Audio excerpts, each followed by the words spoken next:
할렐루야. 옆에 있는 분들과 인사하겠습니다. 겨울이 왔습니다. 겨울 준비는 어떻게 잘 되셨는지 모르겠습니다.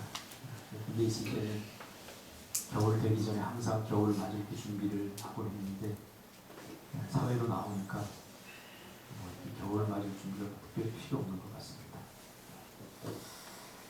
오늘 이 말씀 중심에서 안 되는 줄 알면서 왜 그랬을까? 노래 제목 같죠?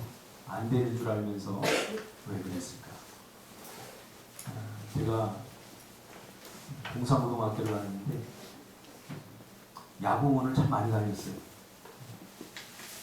그래서 야구 응원가도 굉장히 많이 압니다. 다른 팀하고 야구하다가 다른 팀이 도루하다가 우리가 도루하는 사람을 제지했어요. 그리고 나서 부르던 노래가 뭐냐면 안 되는 줄 알면서 왜 그랬을까? 이 노래를 부르면서 야구를 했던 적이 있는데 제목이 그런 의미는 아니고 안 되는 줄 알면서 왜 그랬을까? 라는 제목으로 하나님 말씀 준비하기를 원합니다.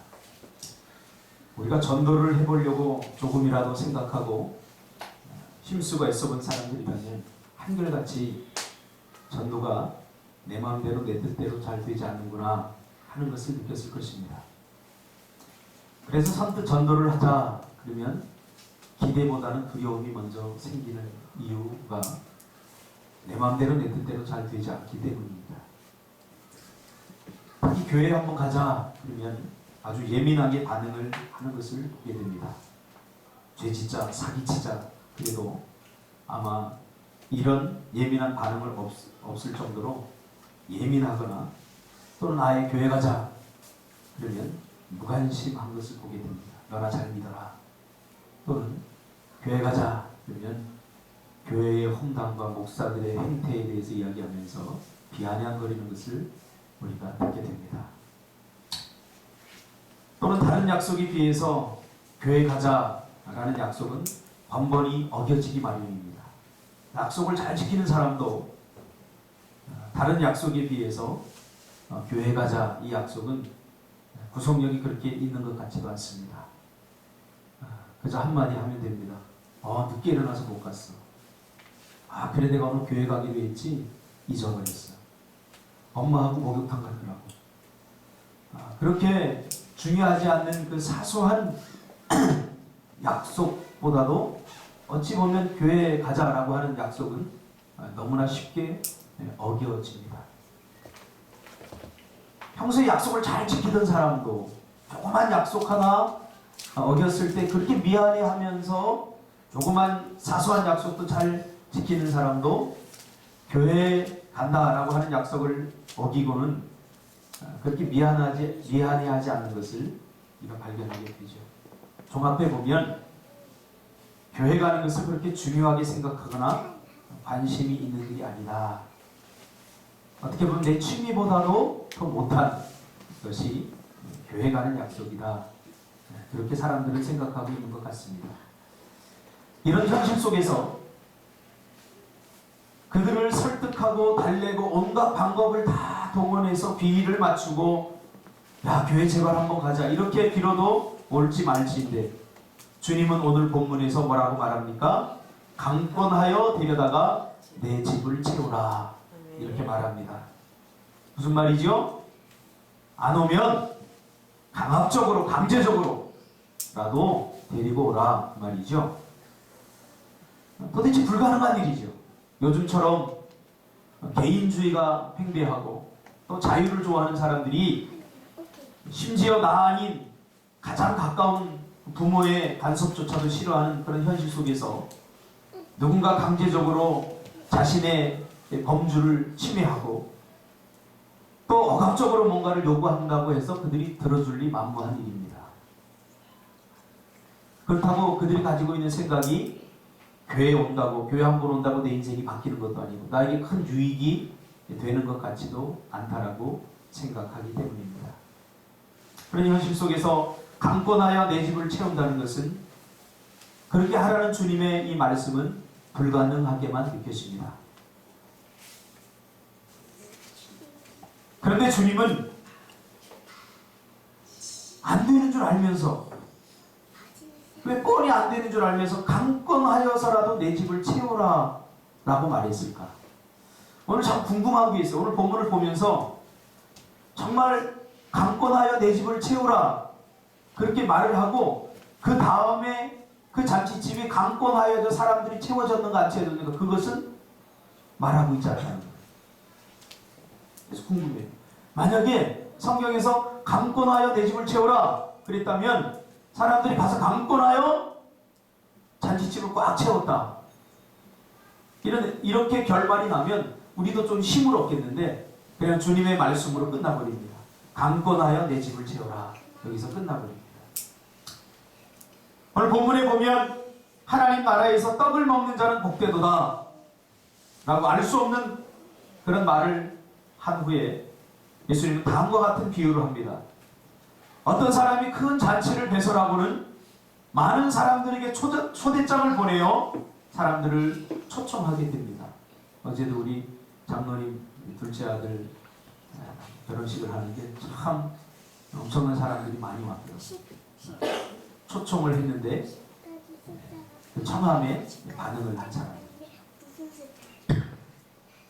이 주인이 뭔가 초청을 해놓고 뭔가 못 믿어서 점검하는 차원에서 이 잔치날 아침에 종들을 일찍 불러서 깨워서 종들을 시켜서 다시 한번 확인을 하게 합니다. 야, 전번에 그 초청한 그 사람도 오기로 했는데 정말 오늘 올 수 있는가 다시 한번 확인을 해봐라. 확인을 하게 되죠. 초청장을 줄 때 분명히 종들에게 그래 내가 특별한 일이 없으면 내가 갈게. 내가 반드시 갈게. 라고 말했던 사람들이었습니다. 근데 정작 잔칫날에는 많은 사람들이 못 오겠다고 그렇게 이야기를 하는 것입니다. 그 숫자를 보니까 장난이 아니에요. 이 주인의 잔치가 위기를 맞게 된 거죠.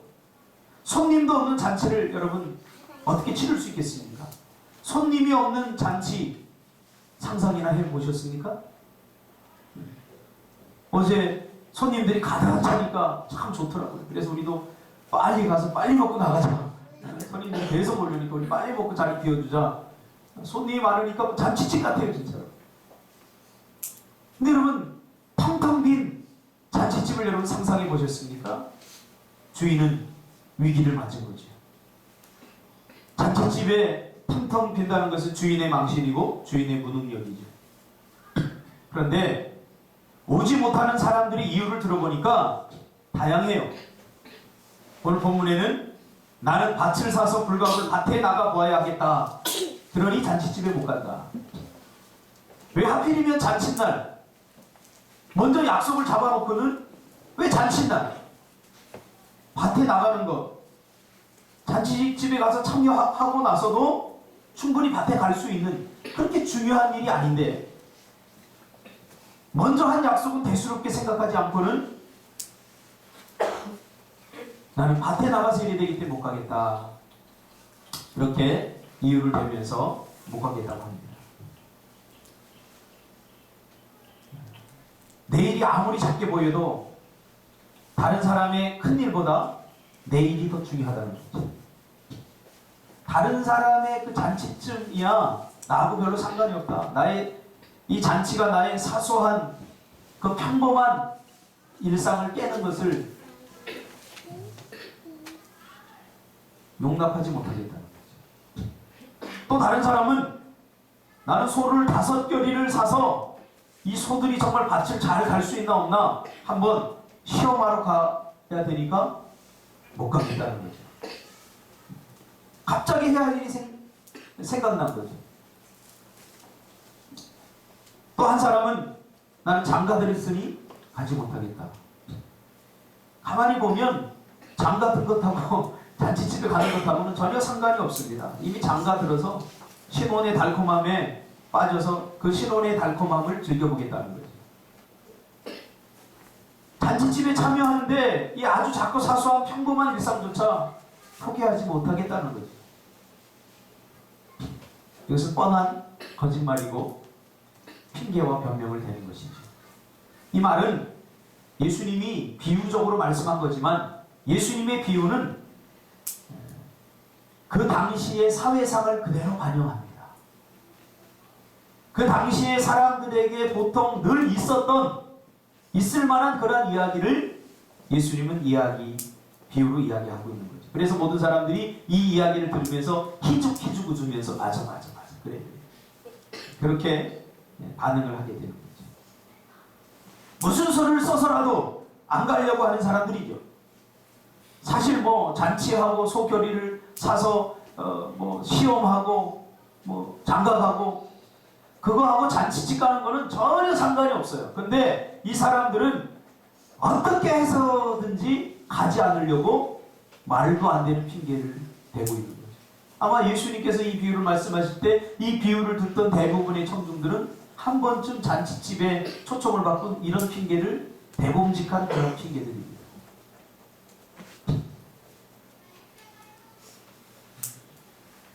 저도 이 초청잔치를 많이 해봤는데 집사님들에게 이렇게 자꾸 제가 부교육자들 독려하고 이렇게 누구 나온답니까 안 나온답니까 딱 그러면 당일날 딱 돼서는 다들 실망해요. 왜? 이 사람도 나온다고 그러고 저 사람도 나온다고 그랬는데 안 나왔어요. 문을 조급한 마음에 가서 막 두드리고 누구 엄마 빨리 와야 돼 오늘 그날이야. 그랬더니 그 집 딸내미가 문을 빼꼼 열고 나면 엄마 없다고 그러래요. 바로 이런 거예요. 이런 상황이에요. 지금 예수님이 비유적으로 말씀하는 내가 깜빡 잊었는데 우리 딸내미 옷 사주러 가기로 했어 오늘. 내가 깜빡해도 오늘 결혼식 있는 걸 내가 몰랐어. 누구나 될 수 있는 핑계를 가지 않겠다는 거죠.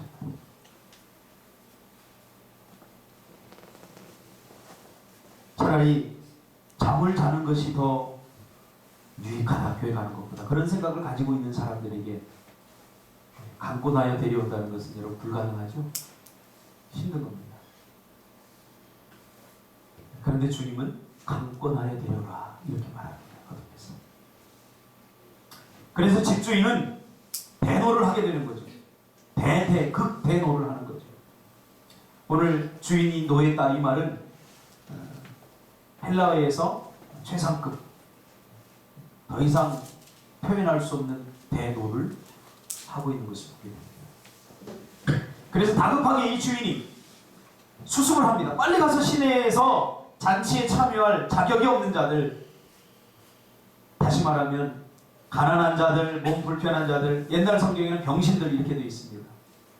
맹인들과 저는 자들을 데리고 와서 이 빈 자리를 채우라 그렇게 말합니다. 가난한 자들, 몸 불편한 자들, 맹인들, 저는 자들, 이 사람들은 잔치에 참여할 수 없는 자들입니다. 우리나라의 올림픽이 열리기 전에 불황자들 시설을 만들어서 외국에서 오는 손님들을 에게 이러한 우리 한국의 현실을 보여줄 수 없다. 그래서 불황자들을 시설을 만들어 놓고 따로 가두어 버리거나 또 주위에 노점상들 이런 건 다 철거하고 참 힘들었던 적이 있습니다. 가난한 자들, 고아들, 병든 자들 이런 사람들. 예전에 제가 어떤 결혼식을 치르는데 몰랐어요. 그 집에 장애인이 한 명 있더라고요.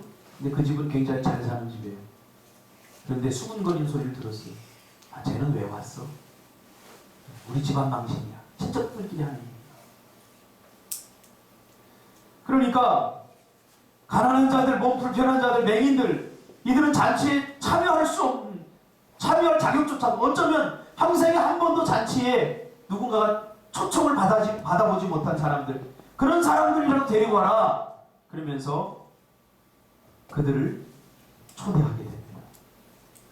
평소에는 소외되었던 관심조차 가지지 않았던 사람들이 갑자기 기회를 얻어서 이 사람들이 잔치집에 초청을 받아 가게 됩니다. 아마 얼씨구나 좋다 그렇게 했을 것입니다.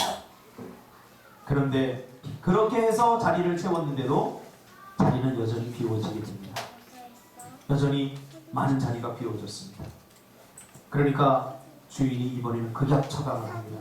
야 얘들아 길과 산으로 나아가서 사람들을 강권하여서라도 데려와서라도 내 집을 채우라 라고 말씀합니다.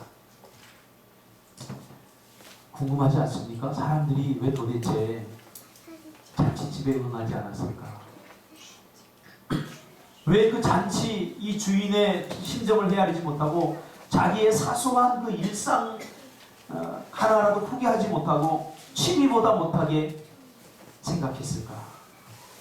왜 될 수 있으면 안 오려고 할까?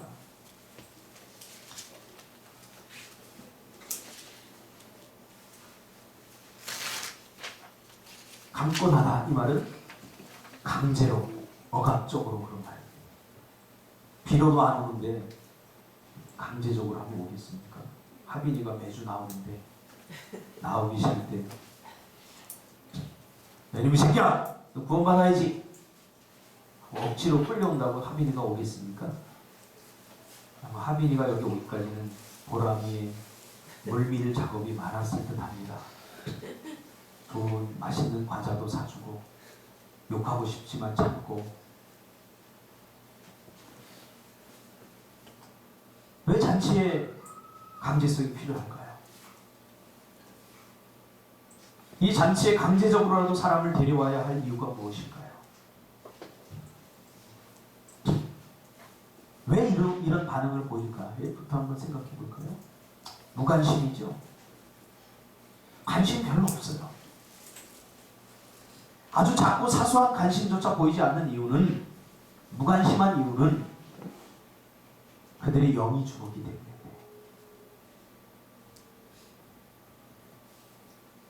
그러니까 지금 예수님께서 강권하여서라도 데려오라고 한 사람들은 그들의 영이 죽어서 반응할 수 없는 사람들이죠. 우리 시신경이 죽으면 멀쩡한 두 눈을 가지고도 볼 수 없게 됩니다. 그래서 이 장님들 보면 눈이 멀쩡한데 그렇게 한 모습만 바라봐요. 시신경이 죽었기 때문에 빛과 사물의 움직임에 따라 동공이 반응하지 않습니다. 멀쩡한 두 눈을 가지고 있는데, 멀쩡한 귀가 있는데 불러도 못 들어요. 가만히 보니까 청각이 죽었어요. 귀는 살아있는데 듣지를 못해요. 이처럼 영이 죽어버리면 영적인 반응을 할 수 없다는 거죠. 에베소서 2장에 보면 죄와 허물로 죽었던 너희를 살리셨도다 이렇게 말합니다. 죄와 허물로 죽은 것이 뭡니까? 우리의 영입니다. 우리의 육이 아닙니다. 그러니까 영이 죽은 사람들은 이 영적인 잔치, 이 풍성한 영적 잔치에 별 기대가 없는 거죠. 영이 죽었기 때문에 반응하지 못하는 거죠. 생각해 보세요. 죽은 사람이 반응할 수 있습니까? 마찬가지로 영이 죽은 사람들은 이런 영적인 활동이나 영적인 잔치나 영적인 것들에 전혀 반응을 보일 수 없습니다. 그래서 무관심하고 차라리 그 시간에 내 육신에 활동하는 것이 더 유익하겠다 그렇게 생각하는 거예요. 전도를 해보거나 교회를 가자고 할 때 사람들의 반응을 보면 알 수 있습니다. 나중에 좀 여유가 있으면 오늘은 내가 뭐를 좀 해야 돼서 아주 작고 사소한 핑계를 댑니다. 영이 죽은 사람들은 그래서 육신의 한계를 벗어나지 못합니다. 육신에 빠져 살아가게 됩니다. 육신의 활동은 중요하게 생각하는데 영적인 활동에는 관심조차 없게 되는 거죠. 무의미하다고 생각합니다. 그래서 좋은 세미나 있으면 수백만 원을 주고 참여하는데 교회 가자 그러면 뭐 주는데 교회에서 심지어는 관심조차 없습니다. 육신의 즐거움과 기쁨을 주는 것에는 환장을 하는데 영적인 것에는 늘 거부 반응을 보입니다. 왜 그래요? 영이 죽었기 때문에 나타나는 그런 현상들입니다. 그래서 하나님은 에스겔서 37장에 에스겔을 마른 뼈들이 있는 골짜기로 보내는 것입니다. 죽은 사람들은 못 움직여요. 누군가가 찾아가야 돼요. 아무리 구원에 관해서 이야기하고 교회에 다니면 좋다, 아무리 복음을 전해도 영이 죽은 사람은 반응을 할 수 없습니다. 그래서 누군가가 찾아가야 됩니다. 그래서 에스겔이 그 뼈들의 골짜기, 영이 죽어버린 이스라엘 백성들의 마른 뼈로 변한 그 골짜기로 찾아간 것입니다.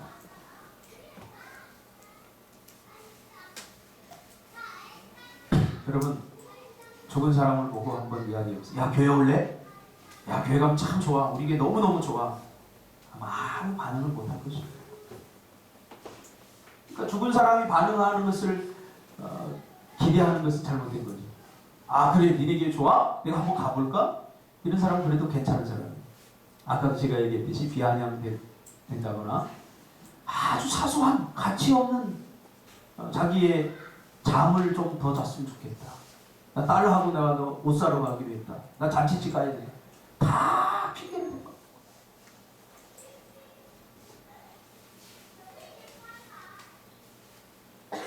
그래서 누군가 하나님의 말씀을 듣게 하려면 에스겔 37장에 나오듯이 하나님의 말씀을 들어야 살아나잖아요. 하나님의 말씀을 대언할 때, 에스겔이 대언할 때 성령의 생기가 불어서 그 마른 뼈들이 살아나고 그 뼈들이 조합돼서 하나님과의 거룩한 영적 군대가 되잖아요. 여러분, 그 환상을 보시기 바랍니다. 그렇게 되기 전까지 누군가가 헌신하고 희생해야 됩니다. 강제적으로 들 것이나 이런 것을 가지고 가서 얻고 오거나 데리고 와야 됩니다. 마가복음 2장에 나오는 중풍병자, 그가 온몸이 마비돼서 움직일 수 없어요. 그러니까 그 친구들이 들 것을 만들어서 들고 와서 옥상에 올라가서 그 헤쳐버리고 불로 내리잖아요. 예수님을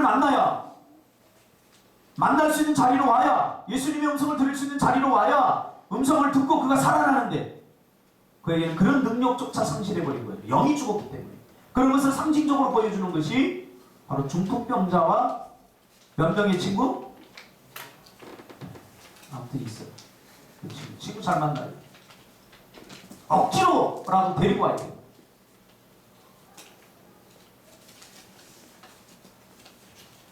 누군가 한 사람이 일방적으로 길목과 산으로 나아가서 강제적으로라도 데리고 와야 돼요. 이 말은 어떤 수단과 방법을 써서라도 일방적으로 데리고 와야 된다는 거예요. 그래야 소망이 있습니다. 제가 지금까지 전도해 왔는데, 아, 그래, 나 마침 내가 교회 가려고 내가 준비하고 있었어. 교회 가면 참 즐겁겠다. 이렇게 반응한 사람 단 한 사람도 없었어요. 아까 제가 이야기한 것처럼 전부 다 그런 핑계와 변명을 댑니다. 사실 그런 일들이 있어서가 아니라 안 가겠다는 거예요. 영적인 일에 관심이 없는 건 영이 죽었기 때문에. 주님은 전도의 두 가지 방법을 복음서에서 이야기해 줍니다. 하나는 잃어버린 양이죠. 잃어버린 양은 생물입니다. 헤매다가 잃어버린 거예요. 움직이다. 또 한 부류는 드라크마에 대한 이야기를 합니다. 드라크마는 무생물입니다. 움직일 수 없어요. 떨어지면 누군가 찾아주기 전에는 그 자리에 계속 있을 수밖에 없는, 어두컴컴하고, 특별히 이 팔레스타인의 집은 한번 동전을 흘리면 찾을 수 없는 구조입니다. 제가 어릴 적 생각이 나요. 제가 어릴 적에 제가 있던 교회에 건축을 새로 하게 됐는데, 아주 오래된, 정말 그 생나무를 깎아서 정말 사람들이 바닥을 놓았는데 그 구멍이 듬성듬성 있어요. 그러니까 뭐 거의 그 교회가 100년 이상 됐으니까, 그때는 한 60년 이상 됐던 교회니까 얼마나 많은 사람들이 헌금을 가지고 왔다가 장난하다가 또르륵 굴러가고 밑에 떨어졌는지, 그걸 뜯으니까 거기서 동전이 자루로 반자루가 나와요.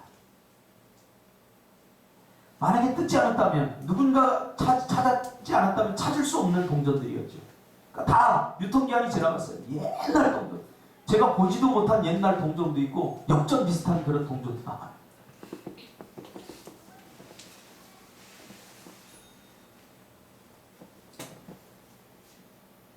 강제적으로 뜯어서 강제적으로 누군가가 그를 데려와야 돼요. 설득 안 됩니다. 설명해도 못 알아듣습니다. 영이 죽은 사람. 그들을 무시하는 게 아니에요. 우리와 그들의 현실을 이야기해 주는 거예요. 그래서 누군가가 절대적인 한 사람이 희생하고 헌신하면서 욕먹을 각오를 하고 싫은 소리를 들을 각오를 하면서 강압적으로 그의 코를 끊어서라도 데리고 오지 않으면 그 영은 영원히 구원 받을 수 없는 사람들임을 주님 우리에게 말씀해 주시죠. 이것이 하나님의 은혜입니다.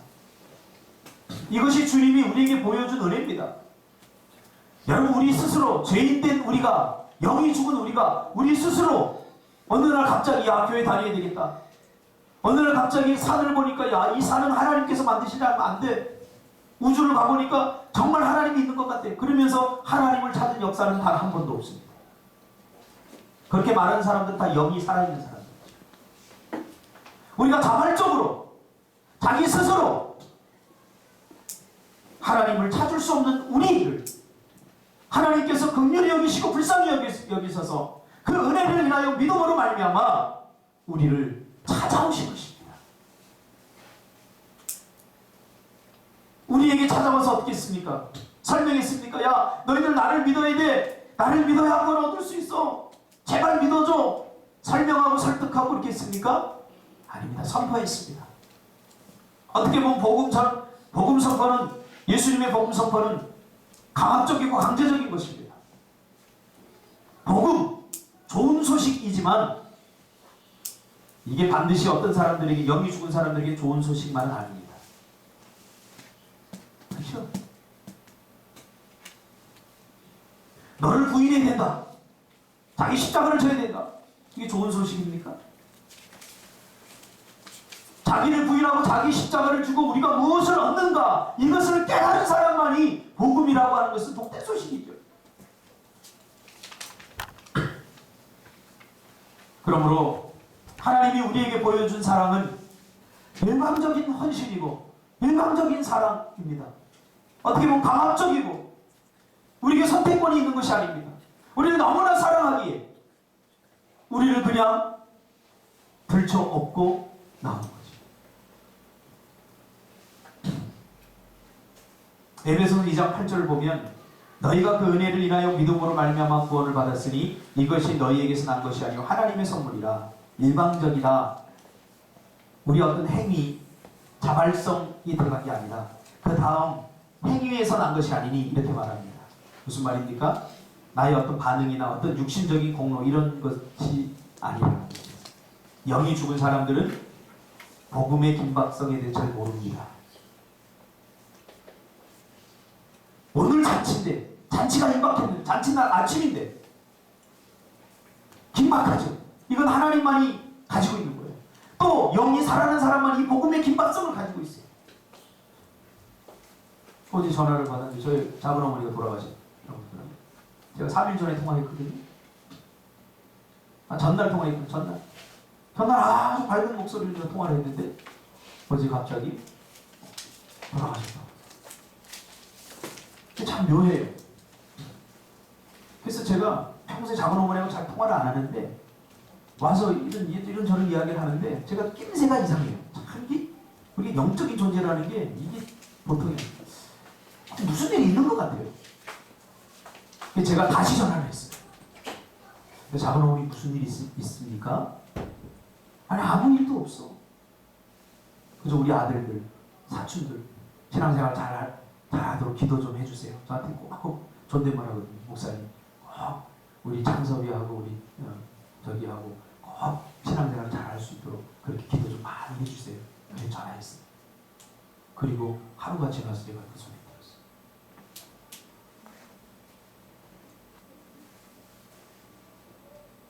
긴박성. 다음에 하면 되죠. 언제든지 기회가 있다. 이게 복음의 긴박성을 잘 모르는 사람들. 잔치에 관심조차 보이지 않는 사람들을 생각해 보세요. 어떻게 구원받게 할 것인가? 물론 전도하다 보면 하나님께서 예비하셔서 말만 하면 내가 그렇게 반응하는 사람도 아주 드물게 있긴 합니다. 그러나 대부분은 오늘 이 사람들처럼 그렇게 반응할 것입니다. 2층짜리 집인데 1층에서 불이 났어요. 불이 막 활활 타올라서 이제 도망갈 자리도 없게 막 무너져 내리고 있는데 아버지가 긴박한 마음으로, 이게 절박하니까, 아들아 가자! 했는데 아들이, 아버지 불이 어디 났다고 그래? 아직 뭐 불도 안 보이는데? 그런다면 여러분 어떻게 하겠습니까? 그 자리에서 설득하겠습니까? 여러분의 아들을? 야야, 지금 네가 몰라서 그렇지 지금 밑에 불이 타고 있어. 지금 막 응? 지금 이게 타서 무너져버리면 우리 다 죽어. 그러니까 제발 가자 그러겠습니까? 아니에요. 강제로다가 외부 뛰어나오겠죠. 타고 있는데 지금 곧 집은 무너지게 됩니다. 예수님이 이런 심정으로 지금 이야기하고 있는 거죠. 이런 심정으로 이야기하고 있어요. 몰라요. 여기 죽은 사람들은 우리의 구원이 얼마나 임박해 있는지 내일을 알 수 있습니까? 알 수 없어요. 수많은 사람이 지금도 죽어가고 있어요.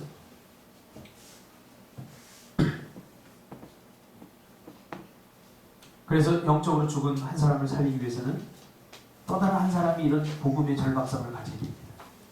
그래야 한 사람을 살릴 수 있습니다. 생각해보세요. 하빈이가 물에 빠져서 막 지금 호우적거리고 수영 못해. 하빈이는 원래 수영 잘해요. 이번에 제주도 가서 봤더니 용감하게 내가 딱 멀리 나가려고 그러니까 겁도 없이 막 개 헤엄치면서 따라오더라고요. 근데 하빈이가 만약 보라마 물에 빠졌어. 그래서 막 허우적거려. 그럼 동의를 구하겠습니까? 하빈아 어떻게 내가 건져줘? 이 누나가 건져줘도 되겠어? 그래도 괜찮겠어? 그렇게 물어보는 사람 없을 겁니다. 어때요? 바로 뛰어들어야죠. 바로 뛰어들어야죠. 영이 죽은 사람은 빠져 죽어가는 사람들이 볼 수가 없는 거죠. 그러니까 여유를 부리는 거죠. 그래서 주님은 이 주님의 안타까운 마음, 이 복음의 절박성과 긴박성을 가지고 야 강제로라도 데리고 와라, 강압적으로라도 그렇게 말을 하고 있는 거죠.